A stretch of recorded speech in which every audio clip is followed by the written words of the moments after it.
ಅವನೇ ನಮ್ಮ ವೈರಿ. ಆ ಸೊಕ್ಕಿನ ಸೂಳೆ ಮಗ ಶ್ರೀಕಾಂತ ಗೌಡ ಬೆಂಕಿ ಹಚ್ಚಿ ಬಿಟ್ಟ ಕಡೆ, ಬೆಂಕಿ ಹಚ್ಚಿ.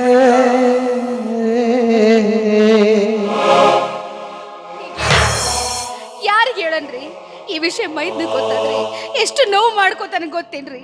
ಏನ್ ಹೇಳೋನು? ಅಯ್ಯೋ, ನನ್ನ ತಮ್ಮನಿಗೆ ಏನಾದ್ರೂ ಹೇಳ್ಬೋದು, ಆದ್ರೆ ಅದೇ ಕಬ್ಬು ಬೆಳೆಯಲು ಬೀಜ ಗೊಬ್ಬರ ಅದು ಇದು ಅಂತ ಸಿಕ್ಕಾಪಟ್ಟಿ ಸಾಲ ಮಾಡಿಬಿಟ್ಟಿದ್ದೇನೆ. ಸಾಲಗಾರರು ಬಂದು ಕೇಳಿದ್ರೆ ನಾನೇನು ಹೇಳಲಿ ಕಣೆ.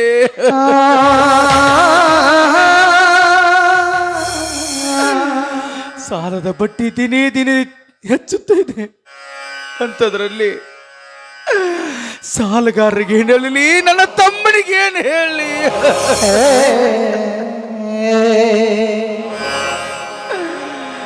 ಏನ್ ಮಾಡುದು ಸಾವಿತ್ರಿ, ಏನ್ ಮಾಡುದು?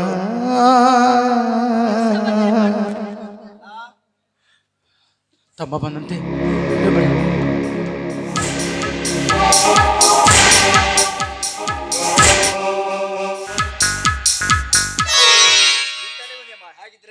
ಚೆನ್ನಾಗಿದೆಯಪ್ಪ. ನಾವು ಅಣ್ಣ, ನಾನು ಹ್ಯಾಕ್ ಅಂತ ಇದ್ದೆ ನೋಡು.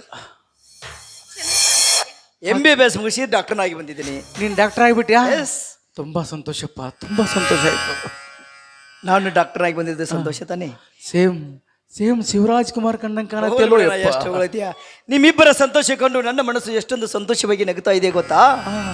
ಹಾಲು ಸಕ್ಕರೆ ಮಧ್ಯೆ ಜೇನು ತುಪ್ಪವನ್ನು ಬೆರೆಸಿ ಜೇನು ತುಪ್ಪವನ್ನು ಚಿಕ್ಕ ಮಗುವಿಗೆ ಕುಡಿಸಿದಾಗ ಆ ಮಗು ಎಷ್ಟೊಂದು ಅಕ್ಕರಿಂದ ನಗುತ್ತದೆಯೋ ಅಷ್ಟೊಂದು ಸಂತೋಷ ನನಗಾಗ್ತಾ ಇದೆ. ನಿಮ್ಮ ಸಂತೋಷವೇ ನನ್ನ ಸಂತೋಷ, ನನ್ನ ಸಂತೋಷವೇ ನಿನ್ನ ಸಂತೋಷವೇ ಸಂತೋಷ. ಆಯ್ತಪ್ಪ, ಅಂತೂ ಸತ್ತು ಸ್ವರ್ಗದಲ್ಲಿರುವ ಹೆತ್ತ ತಾಯಿಗೆ ಕೊಟ್ಟ ಮಾತು ಈಡೇರಿತು. ನಾನು ವಚನ ಭ್ರಷ್ಟನಾಗಲಿಲ್ಲ, ನನ್ನ ಮಾತು ಈಡೇರಿತಪ್ಪ. ಹಾಗಾದ್ರೆ ನೀನು ಯಾರು? ಈ ಮನಿ ಯಜಮಾನ. ಈ ಮನಿ ಯಜಮಾನ. ಈ ಮನಿ ನಗ್ತಾ ನಗ್ತಾ ಇರ್ಬೇಕು ಅನ್ನೋದು ಅಷ್ಟೇ ನನ್ನ ಆಸೆನ ಅಣ್ಣ. ಅಲ್ಲಪ್ಪ, ಒಮ್ಗಿಲೆ ಹೃದಯ ಒಡೆದು ಹೋಗ್ತಾರೆ ಕೇಳ್ತಿಯಲ್ಲ, ನೀನ್ ಯಾರು ಅಂತ. ನಾ ಬಂದಾಯಿಂದ ನಿನ್ನ ಮುಖದ ಭಾವನೆ ನೋಡ್ತಾ ಇದ್ದೇನೆ, ನಗುವಿನ ಭಾವನೆನೇ ಇಲ್ಲ. ಹಾಕಣ್ಣ, ಏನಾಗಿದೆ? ಅಂದ ಹಾಗೆ ಎಲ್ಲ ನಮ್ಮ ಕಬ್ಬೆಲ್ಲ ಫ್ಯಾಕ್ಟ್ರಿಗೆ ಹೋಯ್ತೇನು? ಕಬ್ಬು ಅದೇ ಅಣ್ಣ, ಕಬ್ಬು ವರ್ಷದಿಂದ ಹಿಡಿದು ವರ್ಷದವರೆಗೂ ನಿನ್ನೆ ಬೆವರಣ ಭೂತಾಯಿ ಮಡಲಿಗೆ ಸುರಿಸಿ ಕಬ್ಬನ್ನ ಬೆಳೆಸಿದೆಯಲ್ಲ, ಬೆಳೆದ ನಿತ್ಯ ಕಬ್ಬು ಫ್ಯಾಕ್ಟ್ರಿಗೆ ಹೋಯ್ತು ಅಂತ ಕೇಳ್ತಾ ಇದ್ದೇನೆ. ಹೌದು, ನಮ್ಮ ಕಬ್ಬು ಹೋದಂತೆ ಕಾಣ್ತಲ್ಲ ನಿಮ್ಮ ಮುಖದ ಭಾವನೆ ನೋಡಿದ್ರೆ. ಅದಕ್ಕೆ ಇನ್ನು 2 ದಿನದಲ್ಲಿ ಫ್ಯಾಕ್ಟ್ರಿಗಳೆಲ್ಲ ಬಂದ್ ಆಗಿಬಿಡ್ತವೆ. ಆದಷ್ಟು ಬೇಗ ಕಬ್ಬಿನ ಕಟಾವು ಮಾಡಿ ಫ್ಯಾಕ್ಟ್ರಿ ಕಳಿಸೋದು ಒಂದು ರೈತನ ಧರ್ಮ. ಈಗ ಹೋಗಿ ಹಾಗೆ ಬಂದ್ಬಿಡ್ತೀನಿ, ಕಬ್ಬಿನ ಕಟಾವದ ಆರ್ಡರ್ನ ತಂದ್ಬಿಡ್ತೀನಿ. ನಿಲ್ಲು ತಮ್ಮ. ಸಾವಿತ್ರಿ, ಈ ವಿಷಯ ನನ್ನ ತಮ್ಮನ ಮುಂದೆ ಯಾಕೆ ಹೇಳಿ? ನೀನೇ ಹೇಳಿಬಿಡು. ಏನಾಯ್ತು? ಏನು ವಿಚಾರ ಮಾಡ್ತಾ ಇದ್ದೀರಾ? ಅದು ಮೈದ್ನ, ಆ ನೀಚ ಗೌಡ ಇಲ್ಲ, ಆ ಗೌಡ ನಮ್ಮ ಕಬ್ಬನೆಲ್ಲ ಸುಟ್ಟಾಕ್ಬಿಟ್ಟ. ಅದ್ಕೆ ಏನ್ ಹೇಳ್ತಾ ಇದ್ದೀರಾ? ನಿಜ ಅಪ್ಪ.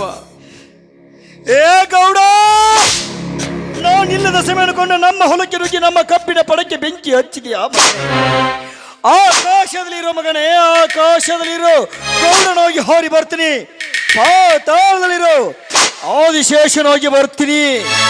ಈ ಜಗತ್ತಿನಲ್ಲೇ ನೀನು ಎಲೆ ಇದ್ರೆ ಸರಿ, ಆಡಿಯ ರುಂಡ ತಂದ ನಮ್ಮ 3 ಅಗಸಿಯ ಬಾವಲಿಗೆ ಕಟ್ಟಿ ನಮ್ಮ ಅಣ್ಣ ಧರ್ಮನ ಮೆಟ್ಟಿ ಬಿಟ್ಟ ಚಪ್ಪಲ ಹಾರ ನಿನ್ನ ಕೋಳಿಗೆ ಕೆಟ್ಟಿ ಬರ್ತಿಲ್ಲ.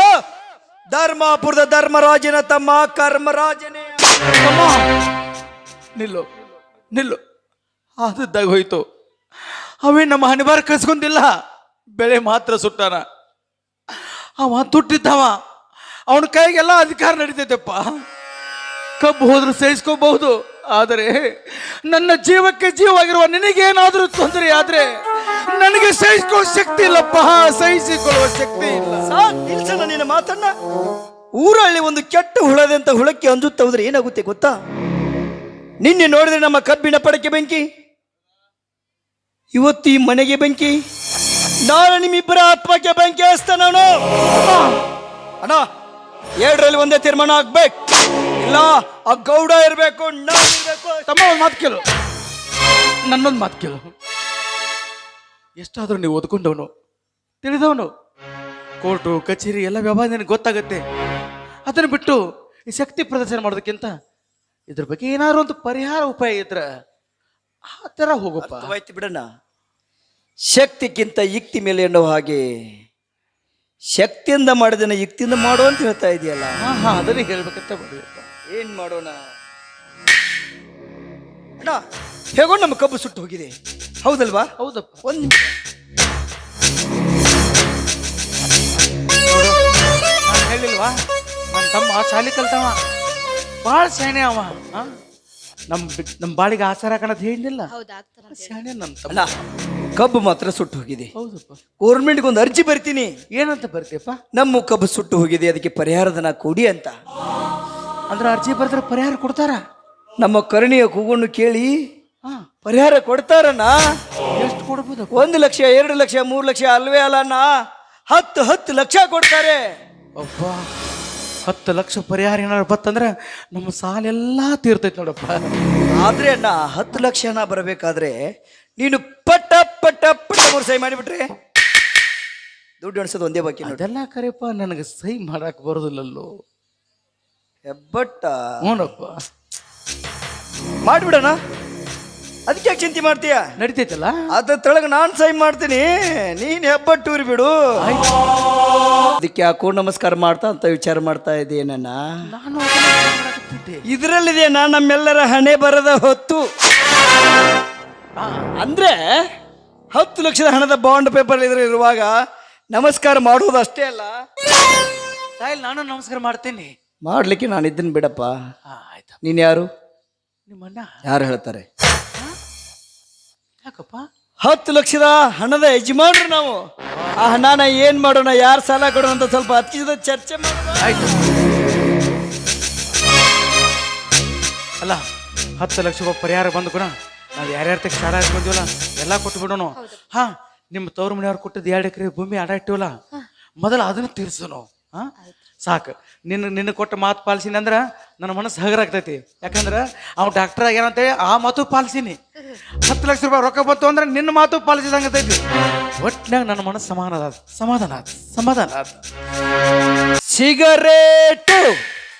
सिगरेट को मजा नंबर के नीचे, लड़की को मजा खंबर के नीचे, मजा को मजा दिलदार मजा. ಹೂಗಳಲ್ಲಿ ಕತ್ತರಿ ಕೈಯಲ್ಲೇ ಶರಣಾರ್ಥಿ. ಈ ಕರ್ಮರಾಜನ ಕಪಟ ನಾಟಕದ ಕೈ ಚಳಕ ಯಾರಿಗೆ ಗೊತ್ತಿಲ್ಲ, ಗೊತ್ತಾಗುವುದಕ್ಕೂ ಈ ಕರ್ಮರಾಜ ಬಿಡುವನಲ್ಲ. ಹೇಳೋ ನಜ, ಹೇಳು, ಹೊಲದೇ ಇರುವ ಕಬ್ಬು ಎಲ್ಲಿಗೆ ಹೋಯ್ತು, ಏನಾಗಿ ಹೋಯ್ತು ಅಂತ ಹೇಳೋ. ಅದೇನಪ್ಪ, ಅದೆಲ್ಲ ಶ್ರೀಕಾಂತ್ ಬಡ ಸುಟ್ಟು ಹಾಕಿಬಿಟ್ಟಲ್ಲಪ್ಪ. ಏನೋ ಆ ಗೌಡ್ರ ಸೇತೆಯ ಮಾಡ್ತಾ ಇದ್ಯೋ? ನೀ ಏನ್ ಮಾಡ್ತಾ ಇದ್ದೀಯಾ? ನಮಗ್ ಮಕ್ಳು ಬೇಡ ಅಂತ ನಾವು ಬಿಟ್ಟು ನಾವು ಎಲ್ಲಿ ಮಕ್ಳು ಹಿಡಿದ್ರೆ ನಿನ್ನ ಮೇಲೆ ಇಲ್ಲಿ ಪ್ರೀತಿ ಕಮ್ಮಿ ಆಗುತ್ತೆ ಅಂತ ಈ ರೀತಿ ಮಾಡಿದ್ವಿ. ನೀನೇನ್ ಮಾಡ್ದಿ? ಎದಿ ಹೊಡೆಯೋಗು ಮಾಡ್ದಿಲ್ಲೋ, ಎದಿ ಹೊಡೆದು ಹೋಗೋದು ಮಾಡ್ದಿ. ಮಳ್ಳಿ ಮಳ್ಳಿ ಮಳ್ಳಿ ಮಂಚಕ್ಕೆ ಕಾಲು ಎಷ್ಟು ಅಂದ್ರೆ 3 ಮತ್ತು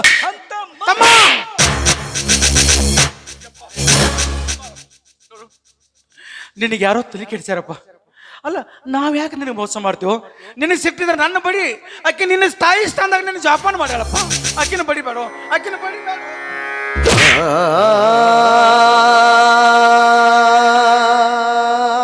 ಲೇ ಧರ್ಮ್ಯ, ನಿಮ್ಮಿಬ್ಬರ ಒಳಗಿನ ಕಸರತ್ತು ನನಗೆ ತುಂಬಾ ಚೆನ್ನಾಗಿ ಗೊತ್ತು. ಬಾರ್ಲೆಯಲ್ಲಿ ರಾತ್ರಿ ಕಬ್ಬನ್ನ ಕಟಾವ್ ಮಾಡಿ ಫ್ಯಾಕ್ಟ್ರಿಗೆ ಕಳಿಸಿ ಬಂದ ಹಣದಿಂದ ನಿನ್ನ ಹೆಂಡತಿಗೆ ಬಂಗಾರ ಪದಕ ಮಾಡಿಸಿಕೊಟ್ಟು ಮಾಡಿದ ಸಾಲವನ್ನೆಲ್ಲ ಈ ನನ್ನ ತಲೆ ಮೇಲೆ ಹೇರಿ ನನ್ನನ್ನೇ ಹೊರಗಟ್ಟಬೇಕಂತ ಪ್ಲಾನ್ ಮಾಡ್ತಾ ಇದ್ಯಾ?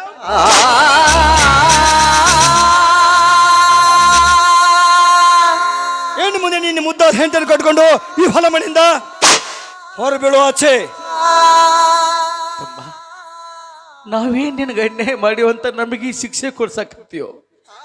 ಅಲ್ಪ, ತಮ್ಮಂದ್ರು ನೀನ, ಮಗನ ಸ್ಥಾನದಾಗ ಇರೋವನು ನೀನ ಅಂತ ನಾವೇನೇನೋ ಆಸೆ ಇಟ್ಕೊಂಡು ನಿನ್ನನ್ನೇ ನಂಬಿ ನಾವು ಜೀವನ ಮಾಡ್ತಾ ಇದ್ವಿ. ಆದರೆ ಕಲಿಕೆಯ ಮಾತು, ಕಟ್ಟಿಟ್ಟ ಬುದ್ಧಿ ಎಂಬ ನೀತಿಯನ್ನು ಅರಿಯದೆ ಯಾರದೋ ಮಾತು ಕೇಳಿ ತಂದೆ ತಾಯಿ ಸ್ಥಾನದಲ್ಲಿರುವ ನಿನ್ನ ಅಣ್ಣ ಅತ್ತಿಗೆಯನ್ನು ಹೊಡ್ತಾ ಇದೆಯಲ್ಲಪ್ಪ, ಇದು ನಿನಗೆ ಸರಿ ಕಾಣ್ತೈತೇನೋ? ನಿಮ್ಮ ಮಾತು ನನಗೆ ಬೇಕಿಲ್ಲ, ಅದರ ಅವಶ್ಯಕತೆ ನನಗಿಲ್ಲ. ಈ ಹೊಲ ಮನಿ ಬಿಟ್ಟು ಹೊರಟು ಹೋಗ್ಬೇಕಷ್ಟೇ. ಅಲ್ಲ, ಹೊಲ ಮನೆ ಬಿಟ್ಟು ಹೋಗುವಾಗಂದ್ರ ನಾವ್ ಎಲ್ಲಿ ಹೋಗ್ಬೇಕಪ್ಪ? ಪ್ರಪಂಚ ಬಲು ವಿಶಾಲವಾಗಿದೆ. ಬಾವಿ ಇದೆ, ಕೆರೆ ಇದೆ,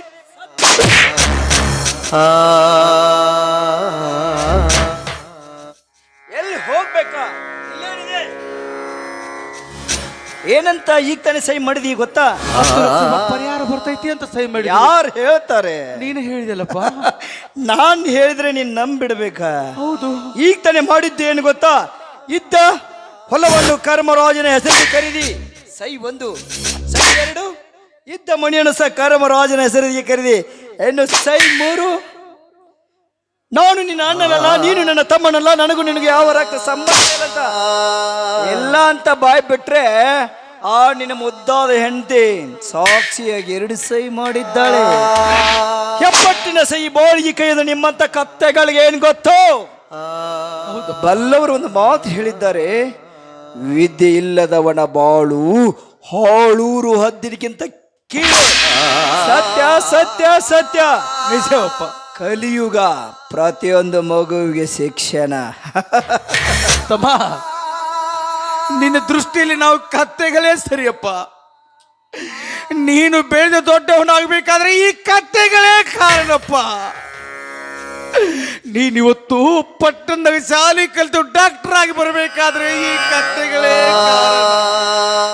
ಆದರೆ ಈ ಮುದಿ ಕತ್ತೆಗಳಿಗೆ ಈ ಸಣ್ಣ ಕತ್ತಿ ಮೋಸ ಮಾಡ್ತೈತೆ ಅಂತ ನಮಗೆ ಅರ್ಥ ಆಗ್ಲಿಲ್ಲಪ್ಪ. ಅಲ್ಲೋ ತಮ್ಮ, ನಿನ್ನ ಬೆಳೆಸಿಟ್ಟು ದೊಡ್ಡವ್ರು ಮರಿವಿ, ಈ ಆಸ್ತಿ ನಮ್ಗ ಬಿಟ್ಟುಕೊಡಂದ್ರೆ ನಗನಗ್ತಾ ಸಹಿ ಮಾಡ್ತಿದ್ವಲ್ಲೋ. ಪರಿಹಾರ ಬರ್ತೈತೆ ಅಂತ ಸುಳ್ಳು ಹೇಳಿ ಯಾಕೋ ಸಹಿ ಮಾಡಿಸಿ, ಯಾಕೋ ನಮ್ಮ ಹೊಟ್ಟೆ ಉರಿಸ್ತಾ ಇದೆಯೋ ಯಾಕೋ. ನೀನು ಮಾಡ್ತಾ ಇದ್ದಕ್ಕೆ ಪ್ರತಿ ಮೋಸ. ಆಯ್ತಪ್ಪ, ಈಗೇನು ನಾವು ಈ ಮನೆಗಿರಬಾರ್ದು, ಎಸ್ ಹೋಗ್ತೀವಿ.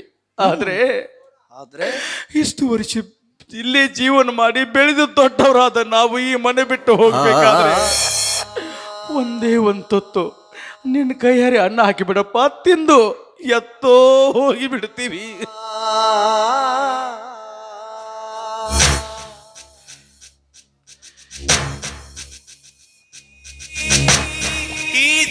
ನೋಡಿದ್ರೇನಪ್ಪ, ತಮ್ಮನನ್ನೇ ಮಗ ಅಂತ ತಿಳ್ಕೊಂಡು ಜೋಪಾನ ಮಾಡಿದ ಈ ಅಣ್ಣನ ಪರಿಸ್ಥಿತಿಯನ್ನು ನೋಡ್ರು.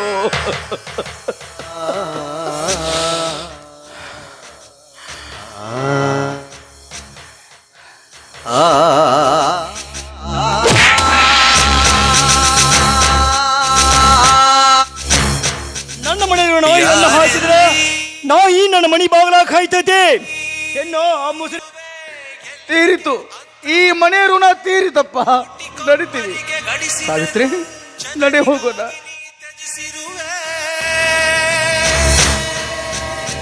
ಹೋಗ್ತೀಯಾ? ಹೋಗುವುದು ಕೈ ಕರ್ಮರಾಜ ಬಿಡುಮಣ ಅಂದ್ಕೊಂಡೀಯ? ನೀನು ಮಾಡ್ತಾ ಇರುವ ಮೋಸಕ್ಕೆ ಪ್ರತಿ ಮೋಸ ಪ್ರತಿ ಸೇಡು. ಅವನಿನ ಧರ್ಮಾಪುರದ ಧರ್ಮದ ಕೈಗಳು ಈ ಸಮಾಜದ ಮುಂದೆ ಭಿಕ್ಷೆ ಬೇಡ್ಬೇಕು. ಈ ಕಣ್ಣುಗಳಿಂದ ನೋಡ್ಬೇಕಷ್ಟೇ. ನಾನು ಭಿಕ್ಷೆ ಬಿಡಬೇಕು? ಆಹಾ, ನೀನು ಭಿಕ್ಷೆ ಬೇಡ್ಬೇಕು, ನಾನು ನೋಡ್ಬೇಕು. ಬೇಡ ಭಿಕ್ಷೆ ಅಣ್ಣ. ಆಯ್ತಪ್ಪ, ಆಯ್ತು. ಒಡ ಹುಟ್ಟಿದ ತಮ್ಮನೆ ಬೆನ್ನಿಗೆ ಚೂರಿ ಹಾಕಿ ಮೋಸ ಮಾಡಿದಾಗ ಈ ನನ್ನ ಬಂಧುಗಳು ನೀಡುವ ಭಿಕ್ಷೆಯಿಂದ ನನ್ನ ಹೊಟ್ಟೆ ತುಂಬುತ್ತೆ ಎಂದರೆ ನನ್ನ ಸ್ವಾಭಿಮಾನವನ್ನು ತ್ಯಾಗ ಮಾಡಿ ಭಿಕ್ಷೆ ಬೇಡ್ತೀನಿ, ಭಿಕ್ಷೆ ಬೇಡ್ತೀನಿ. ಓ ನನ್ನ ಬಂಧುಗಳೇ, ಓ ನನ್ನ ತಾಯಂದಿರೇ, ತಮ್ಮನಿಗೆ ವಿದ್ಯೆ ಕಲಿಸಿ ನೌಕರಿ ಹಚ್ಚಿದ ಈ ಬಡಪಾಯಿ ಅಣ್ಣನಿಗೆ, ಈ ಬಡಪಾಯಿ ರೈತನಿಗೆ ಭಿಕ್ಷೆ ನೀಡಿ ಪುಣ್ಯ ಕಟ್ಟಿಕೊಳ್ಳಿ ಬಂಧುಗಳೇ. ಭಿಕ್ಷೆ ನೀಡಿ ಬಂಧುಗಳೇ, ಭಿಕ್ಷೆ ನೀಡಿ. ಅಮ್ಮಯ್ಯ ಕರುಣಾಗಿ ತಾಯಿ ತಲ್ಲೆ ಕಾಸೊಂದು ನೀಡು ಶಿವನೇ, ಕಾಸೊಂದು ನೀಡು ಶಿವನೇ. ಓ ಅಯ್ಯ ಅಮ್ಮಯ್ಯ ಕರುಣಾಗಿ ತಾಯಿ ತಲ್ಲೆ ಕಾಸೊಂದು ನೀಡು ಶಿವನೇ ಕಾಸೊಂದು ನೀಡು ಶಿವನೇ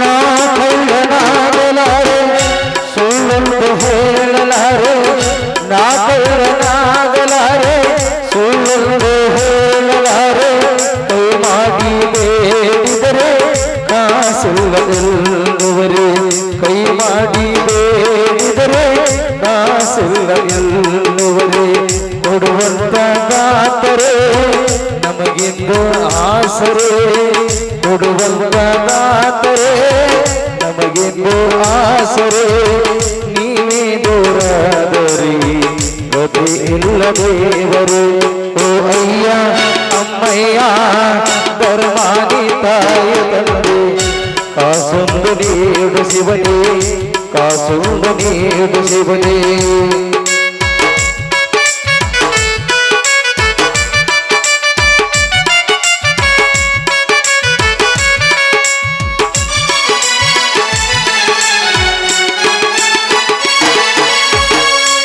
ಈ ನಮ್ಮ ನಾಡಿನಲ್ಲಿ ಚಿಕ್ಕ ಪ್ರಸಂಗಿ ಊರಲ್ಲಿ ಈ ನಮ್ಮ ನಾಡಿನಲ್ಲಿ ಚಿಕ್ಕ ಪ್ರಸಂಗಿ ಊರಲ್ಲಿ ಬಂಗಾರ ಬೆಳ್ಳುವಲ್ಲೇ ಹೇಗೆಂದು ಬೇಗಲಿ ಬಂಗಾರ ಬೆಳ್ಳುವಲ್ಲೇ ಹೇಗೆಂದು ಬೇಗಲಿ ಕೊಡುವಂತ ದಾತನೇ ನಮಗೆಂದು ಆತನೇ ನೀವೇ ದೂರಾದರಿ ಗತಿ ಇಲ್ಲ ದೇವರೇ ಓ ಅಯ್ಯ ಅಮ್ಮಯ್ಯ ಧರ್ಮಾನಿ ತಾಯಿ ತಂದೆ ಕಾಸೊಂದು ನೀಡು ಶಿವನೇ ಕಾಸೊಂದು ನೀಡು ಶಿವನೇ ಕಾಸೊಂದು ನೀಡು ಶಿವನೇ ಕಾಸೊಂದು ನೀಡು ಶಿವನೇ ನೀನು ಹೇಳಿದಂತೆ ಭಿಕ್ಷೆನೂ ಬಿಡಿಬಿಟ್ಟೆ ಇನ್ನು ಮೇಲಾದರೂ ನಮಗೆ ಬದುಕಲಿಕ್ಕೆ ಬಿಡ್ತೀಯನಪ್ಪ. ತಟ್ಟೆ ಕೊಡು. ನಾನು ಇವತ್ತು ಕುಡಿಯುವುದಕ್ಕೂ ಸೇವುದಕ್ಕೂ ದುಡ್ಡು ಕಿಸೆಯಲ್ಲಿ ಸ್ವಲ್ಪ ಕಡಿಮೆ ಇದೆ. ಎದೆ ದುಡ್ಡು ತಗೊಂಡು ಮಸ್ತ್ ಮಜಾ ಮಾಡ್ತೀನಿ. ಕೊಡೋ ತಟ್ಟೆಯನ್ನ. ನಾನು ಬೇಡಿದ ಭಿಕ್ಷೆ ದುಡ್ಡು ನಿನಗೆ ಬೇಕಾ? ಎಲ್ಲವನ್ನು ತ್ಯಾಗ ಮಾಡಿದ ಮೇಲೆ ಈ ದುಡ್ಡಿನ ವ್ಯಾಮೋಹ ಏಕೋ ನನಗೆ. ತಗೋ. ಆ ತಟ್ಟೆ ನಿನ್ನ ಕೈಯಲ್ಲೇ ಇರಬೇಕು. ತಟ್ಟೆಯಲ್ಲಿ ದುಡ್ಡು ನನ್ನ ಜೇಬ್ ಸೇರಬೇಕು. ನನ್ನ ಕೈಯಲ್ಲಿ ತಟ್ಟೆ ಬಂದ್ರೆ ನನಗೆ ಭಿಕ್ಷುಕ ಅಂತಾರ. ತಟ್ಟೆ ನಿನ್ನ ಕೈಯಲ್ಲಿದ್ರೆ ನಿನಗೆ ಭಿಕ್ಷುಕ ಅಂತಾರ. ತಟ್ಟೆ ನಿನ್ನ ಕೈಯಲ್ಲೇ ಇರಲಿ. ತಟ್ಟೆ ದುಡ್ಡು ನನ್ನ ಜೇಬ್ ಸೇರ್ಲಿ. ತಮ್ಮ, ತಟ್ಟೆ ನನ್ನ ಕೈಯಾಗಿದ್ರೆ ಭಿಕ್ಷುಕ ನನಗಂತಾರೆ, ದುಡ್ಡು ಹಾಕ್ತಾರೆ. ಇದೇ ಪರಿಸ್ಥಿತಿ ನಾನು ನನಗೆ ಬಂದ್ರೆ ದುಡ್ಡು ಹಾಕೋದಿಲ್ಲ ಕಣೋ, ಅವರ ಕಾಲಲ್ಲಿರುವ ಚಪ್ಪಲಿ ಹಾಕ್ತಾರೆ. ಧರ್ಮವಂತ ಧರ್ಮರಾಜ ಆ ಧರ್ಮದ ಕೈಗಳಿಂದ ಈ ಸಮಾಜದ ಮುಂದೆ ಹಿಡಿದು ಭಿಕ್ಷೆ ತಟ್ಟೆ ಹಿಡಿದು ಬೇಡಿದಲ್ಲ, ಅವರು ಕೊಡೋದು ಒಂದೊಂದು ದುಡ್ಡಿಗೂ ನಿನಗೆ ಚಪ್ಪಲಿ ಏಟು ತಾಗದಂಗ ಆಗ್ಲಿಲ್ಲ ಏನಪ್ಪ. ಅವ್ರು ಕೊಟ್ಟಂತ ದುಡ್ಡು ನೀನು ದಕ್ಕಲಿಲ್ಲ ಅಂತ ವಿಚಾರ ಮಾಡಬೇಡ. ಅವರು ಕೊಟ್ಟದ್ರಲ್ಲಿ ನಿನಗೆ 10 ರೂಪಾಯಿ ಭಿಕ್ಷೆಯನ್ನು ನಾನು ನಿನಗೆ ಕೊಡ್ತಾ ಇದ್ದೀನಿ. ಈ ನೋಟು ನೋಡಿದಾಗಲೆಲ್ಲ ನನ್ನ ನೆನಪು ನಿನಗೆ ದಗ ದಗ ಕಾಡ್ತಾ ಇರ್ಬೇಕು.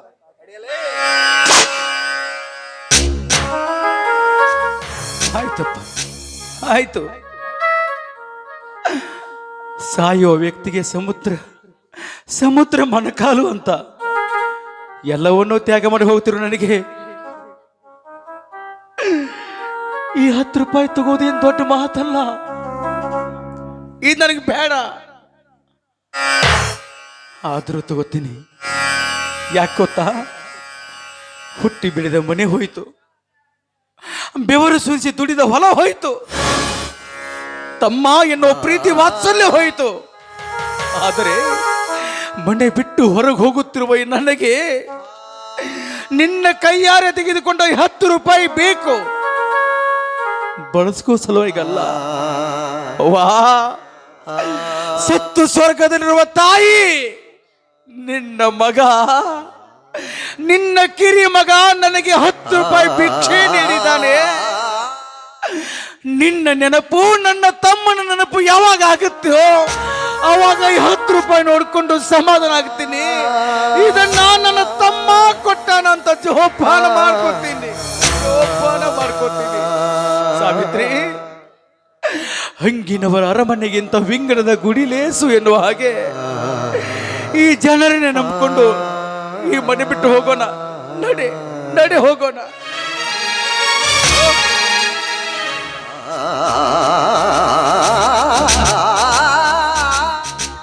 ಇಷ್ಟೆಲ್ಲ ಮಾಡಿದೆಲ್ಲಪ್ಪ, ಇಷ್ಟೆಲ್ಲ ಉಪಕಾರ ಮಾಡಿದೆಲ್ಲ, ಒಂದೇ ಒಂದ್ಸಾರಿ ಅಣ್ಣ ಅಂತ ತಪ್ಕೋರಪ್ಪ, ಹೋಗ್ತೀನಿ. ತಮ್ಮ ತಮ್ಮ, ಅಣ್ಣ ಅಂತ ಒಂದ್ಸಾರಿ ತಪ್ಕೋರು.